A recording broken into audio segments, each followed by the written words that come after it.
Deborah Cullinan. Yay! Hi. Hello, it's so good to see you. Friday at 3 o'clock.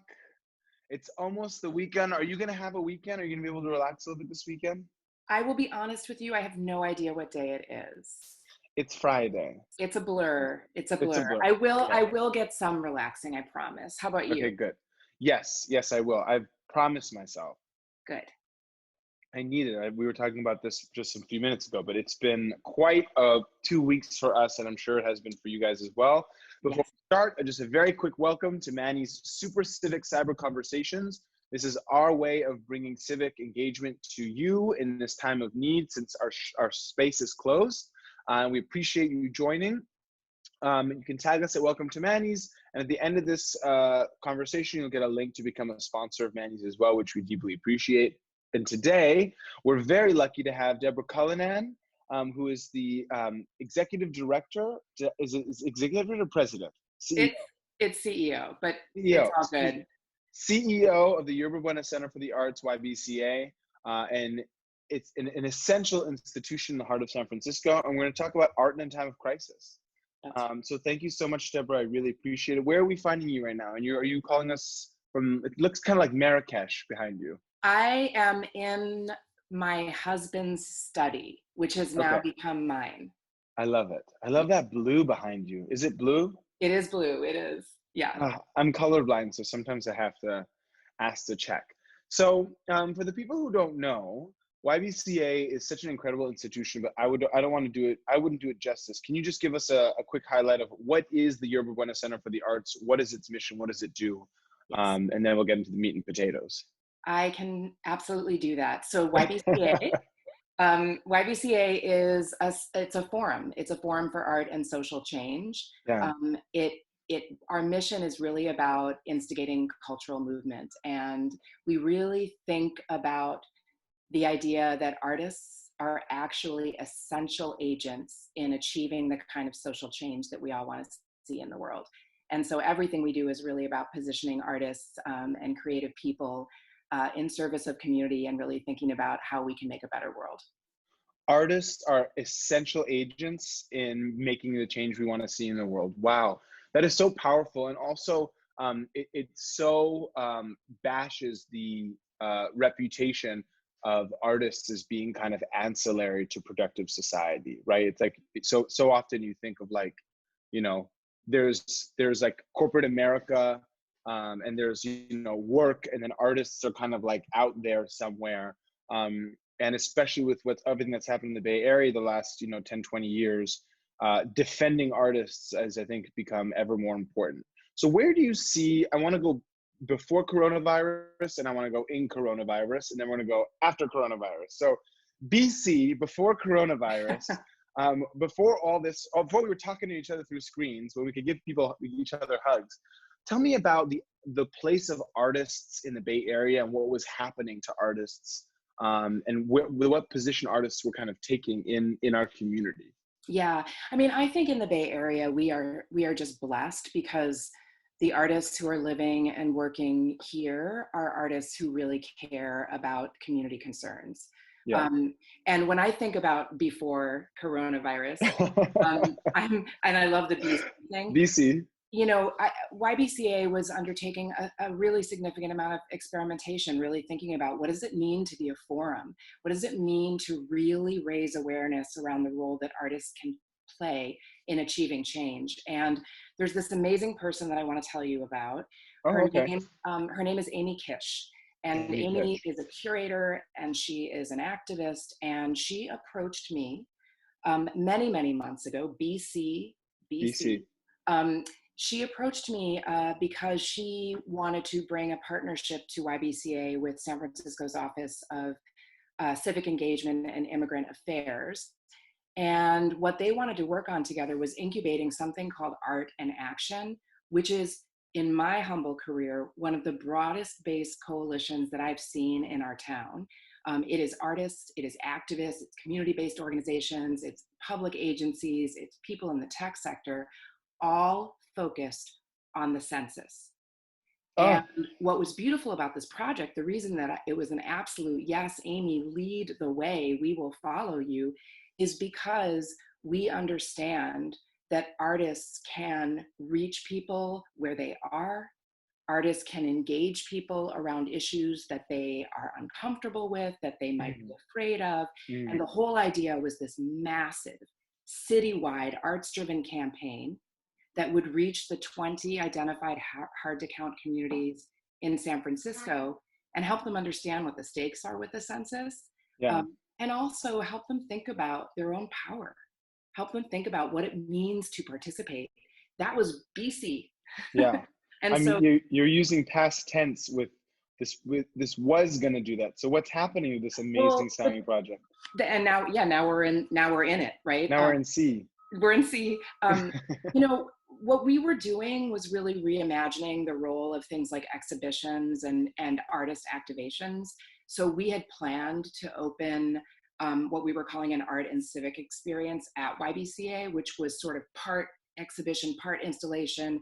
You could come and take the census, you could get engaged, and we couldn't open it. So we went immediately digital, just like you guys, and we did a big launch on Census Day, which was April 1st, and we not only repositioned with all of the artists that we were working with, and there are so many artists that are engaged in this project, but we also asked our teaching artists that were in classrooms and now no longer in classrooms, could we keep you employed? Could we work with you now? Could we make sure that you can help young people understand the power and the role of the census? So we just did a lot of that. And what's come out of that is just extraordinary. To see what artists do in times like this, it's just, if anyone ever has a question about why we need art and creativity, just look at what's happening right now. So let's talk about right now. I'm not an artist, I'm an activist, and I know there is some overlap. And I certainly understand the role of an activist right now.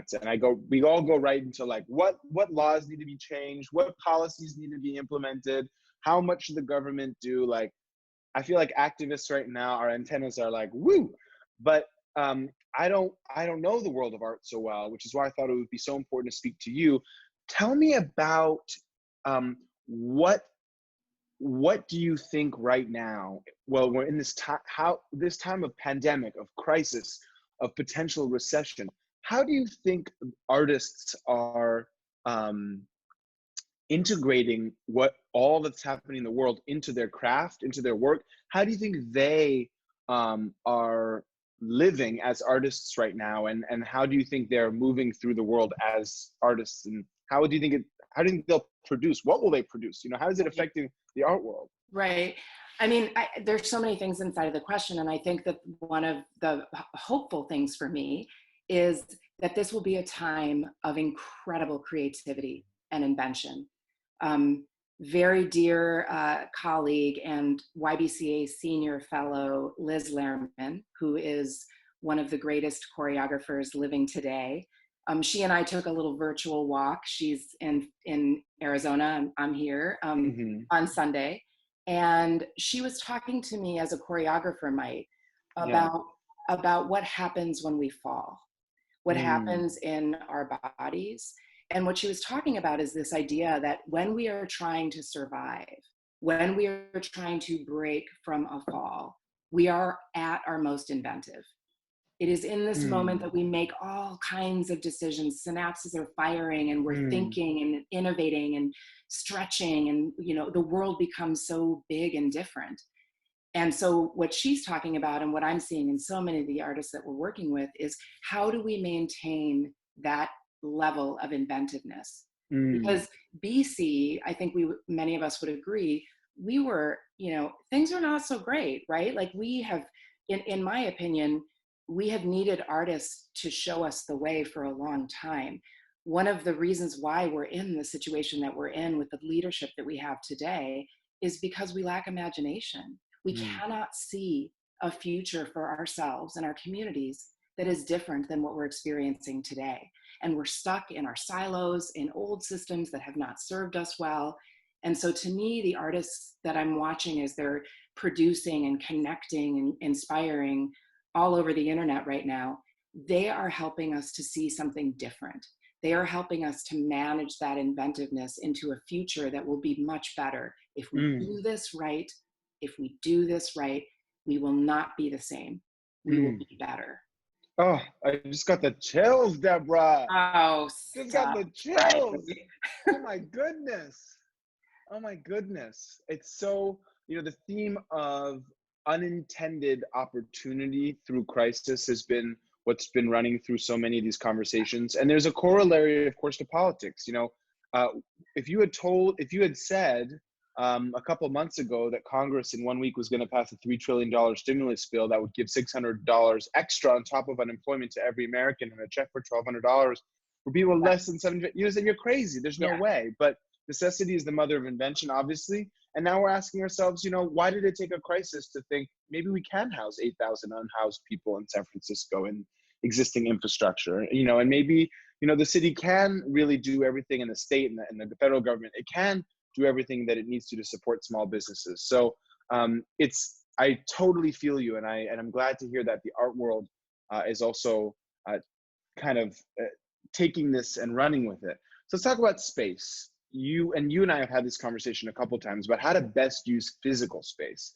And how is YBCA rising to the occasion? Obviously, the work still needs to be done, even though the amazing space that YBCA has is closed. So how are you squaring that circle, and how are you thinking about the use of space when you can't use your space?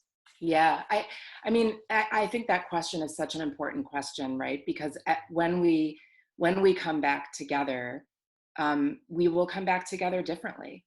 And I think that being imaginative about space from the beginning is going to be a big part of it, which you do so well, right? Like spaces where people can come together, not only to engage with, their heroes and people who will inspire them, but also to sit quietly or to nourish themselves, or those are the spaces that we're going to need, because we're going to have to understand not only how to trust that we can be together, but how to trust the systems around us, because Yeah, heading into this, we've just not had that trust. So yeah, I'm really feel enthusiastic about what can happen when we think about our spaces. And yeah. when I think about it from the arts and culture perspective, I think about all of these gorgeous spaces across this country that were built to bring people together, and Mm, that have, in a lot of cases, really struggled to do that in an inclusive and equitable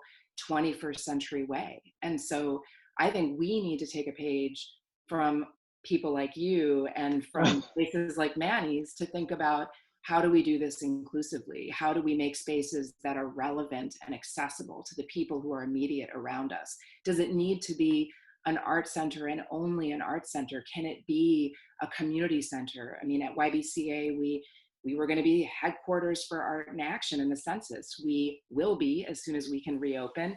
We are a voting place. We are a right, polling place. Like, right, this is a community asset, and it needs right. to orient itself to the most urgent needs of its community. The Well, the NYBCA, I think, is exceptional in the way it does that, which is why it's vaulted so much, because I think it does, it's community, but also it starts with you, and you, I know, so deeply believe in reimagining the way space works. So hats off to YBCA. I'm just following in your lead. That's Oh, what I'm come trying to, on. Oh, I'm come just trying to follow in your footsteps. Um, you know, I'm going to stay on space for a second. One of the last times I went to two things recently at YBCA that I want to bring up, and there's a question in here. The first was, I was getting over my ex not doing a great job, and I was going to a gala in the Metreon, and I remembered that he was performing at YBCA, and so I left the gala early against all of my gut. Don't do it, don't do it. And I went and sat in the theater to watch him dance quietly. He didn't know I was there. And for just that brief period, sat back in the love that we had together. And no one knew what was happening. Everyone else was just sitting in the audience, but I was there, and I was feeling all those feelings. And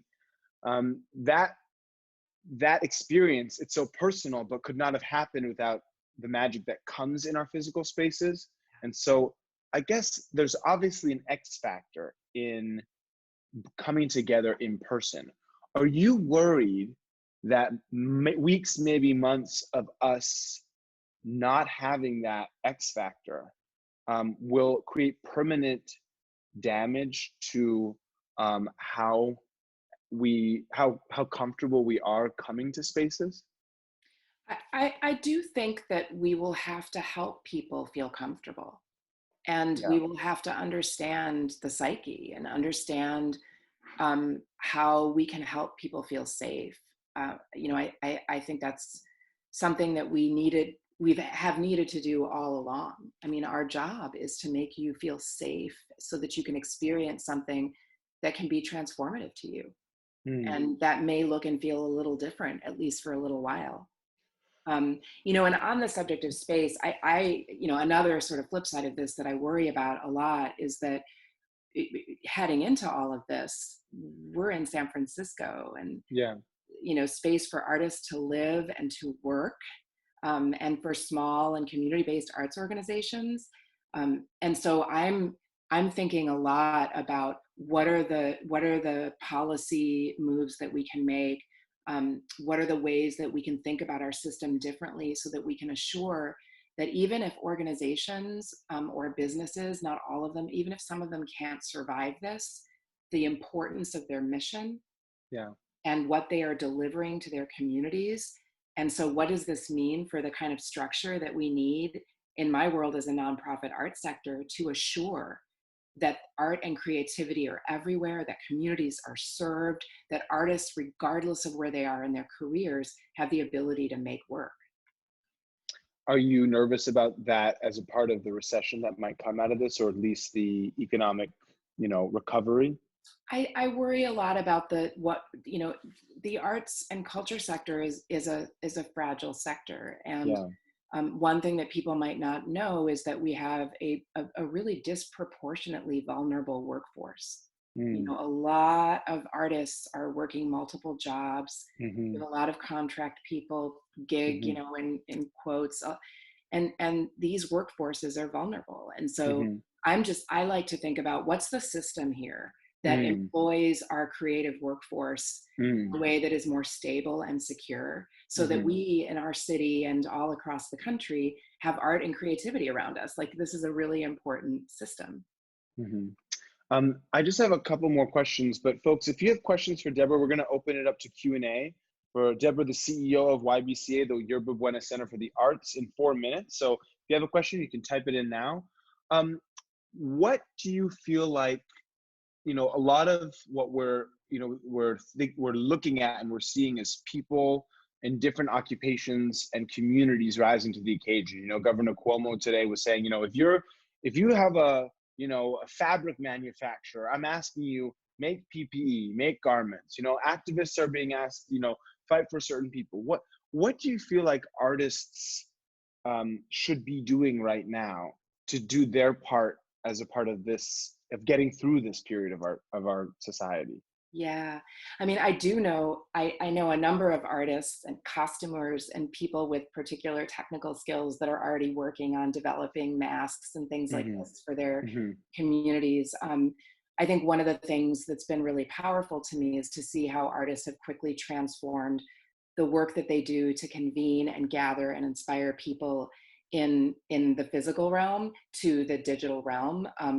As you were asking the question, I was thinking about Alphabet Rockers, which is this really extraordinary organization in the East Bay that is working with kids, particularly kids of color, Hmm. and making music, but also really celebrating identity.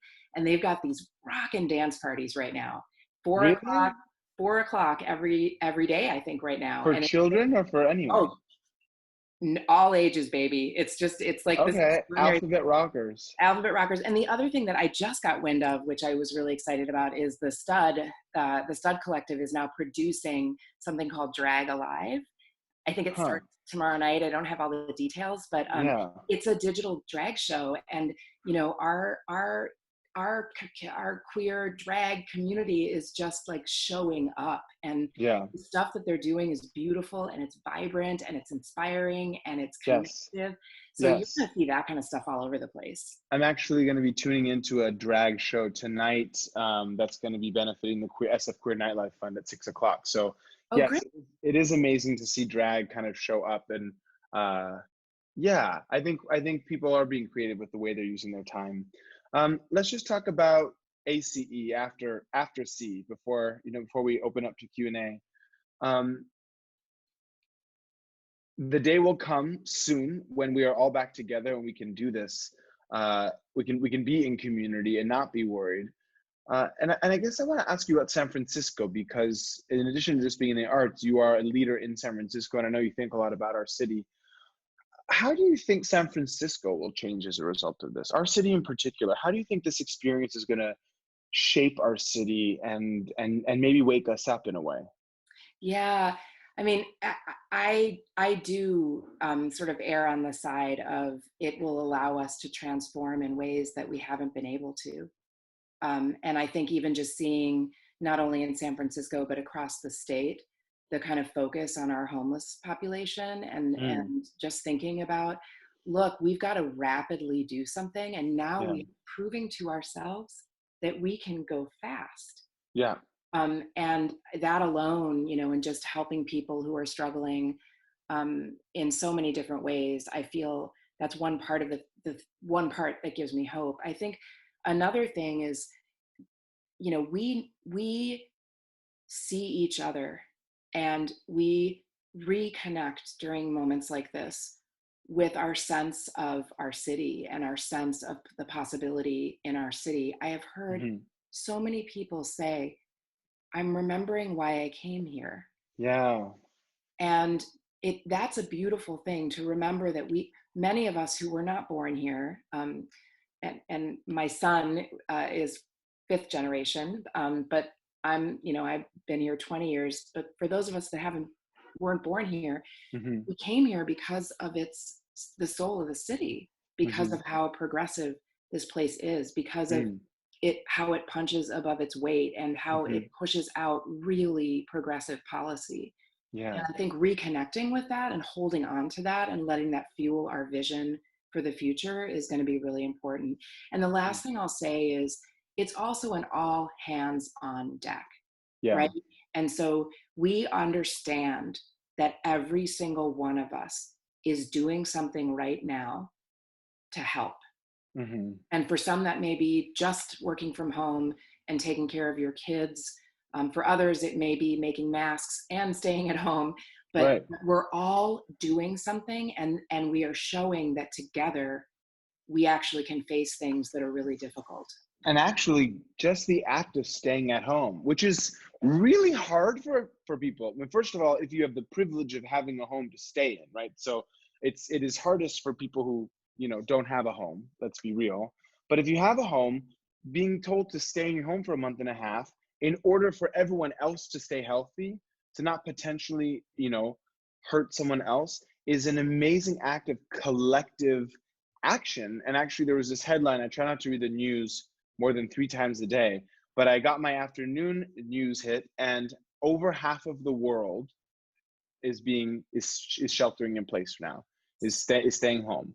Which, if you think about it, it's like 3.5 billion people are all saying, "I don't want to do this because who wants to do this? But I'm going to do this for everyone's good," and that it's very powerful. It means a lot. All right, Yeah, let's get to people's questions. David Perry, Deborah, first off, thanks for keeping on. As I sign all of my emails for the last month, we will all get through this. His question: I was Yerba Buena's first communications director, and to me, it will always hold a special place in my heart and the heart of the city. What sort of celebration are you planning, and have you started to think about as an arts inspiration for us after the great pause at Yerba Buena and maybe in the gardens? Oh, I love this question. I love it, David. You're going to have to help us think it through. Um, I talked about the Come to Your Senses project and plans that we have moving forward to really emphasize this place, this idea of being a creative home for people who want to make change in the world. And Hmm, so the type of celebration that we're planning is really a celebration with, by, and for the Bay Area's creative community. And hmm, really, I mentioned Amy Kish. The idea for YBCA is to be a creative home for its community. So we want hmm. to open the doors. We want to know what your ideas are. We want to know what you would do, right? So Yeah. celebration is really about you. I think there should be fireworks. There should be fire And always. always. And 100 drag queens. That's what I Yeah, would do there it. you go. Okay, Greg Castleman. How will arts institutions want to incorporate live virtual space going forward? Right now, it seems like an obvious need, whereas before it felt optional. Is it optional? What are the lessons to be learned about virtual space when we can't gather together in the theater? I think that's just right on. And I think for many organizations that hadn't yet really been playing around with just being in the virtual space, they're going to get really good at it really quickly. Hmm. And for me, that's exciting because I don't think it has to be one or the other. I think it's a both and. And Hmm. as we come to understand how we will be together when we can be back together, we will also have this huge new muscle that will enable us to reach and engage people Hmm. all across the world. Hmm. It's true. Right, the next conversation I'm having is with Michael Pollan, and we had Michael Pollan at Manny's, and it was a great experience, but we could only have 200 or so people there because we're a physical space. The conversation I'm gonna have at 5 o'clock, it may very well have 2,000 people, and so I never really thought of these kinds of tools as something I could use, but now maybe if someone can't physically come to Manny's, like Edward Snowden or whatever, I can do Yeah. one of these. Sharon Maidenberg has a question. Hey Deb, Sharon here from Headlands. Hi, So good Sharon. to hear you on this forum. I've been meaning to call you. We're seeing a few big initiatives, New York and LA, to philanthropically support the severe hit the art sector is taking. How do we work together to move the needle here? I'm seeing many discrete efforts, but nothing at the scale that will ensure the sector will survive. Great question, Sharon. Love it. That's great. Hi, Sharon. Yeah, I mean, as the co-chair of the San Francisco Arts Alliance, I'm really aware of the fact that in San Francisco, we have some pretty strong infrastructure for the arts. So we have really strong, well-connected community organizing between small, medium, and large organizations that have been working on policy efforts for years. Hmm. And, we saw the leadership of Mayor Breed coming out very early to support Yes. particularly artists and smaller and mid-sized organizations. We also worked really, really quickly to help with the CARE bill, the supplemental that came out was that last week? I don't know what day it is, but It feels I think like a it was year ago. but we worked with a lobbyist to really try to push forward the role of the arts in that bill. And I'm hearing from folks in DC that it was really a big deal that we were able Hmm. to get the arts in early. I think there's more of that to come. I think we have to be looking at policy at the federal level and programs that we can push out at the federal level that will actually come into the local so that we can have local solutions. And then I'm aware, of how foundations are. I've had a lot of conversations with foundation leadership over the past couple of weeks, and I think each foundation is considering things differently. But I think we've got to keep pushing, Sharon, and we've got to stick Hmm. together. Last question is, how can the average person, not that any person is average, but the individual person help be a part of YBCA's, bounce back when it is time? How can we help you? I mean, I think that the thing is that come all creatives. Let's work together. Like let's think about art and policy and design, and Hmm. let's think together, play together, experiment together, and come up with new solutions. Well, Deborah, thank you so much. For folks who've tuned in, you can go to if you go to your Q&A box and you go to Answered, you'll see a link in the Answered section to become a sponsor of Manny's. You can also look at your screen and look at me, and I've created a little background above my head. If you go to www.joinit.org/o/Manny's, that's www.joinit.org/o/Manny's, or if you go to that site, you can become a sponsor of Manny's. It's $36 a month.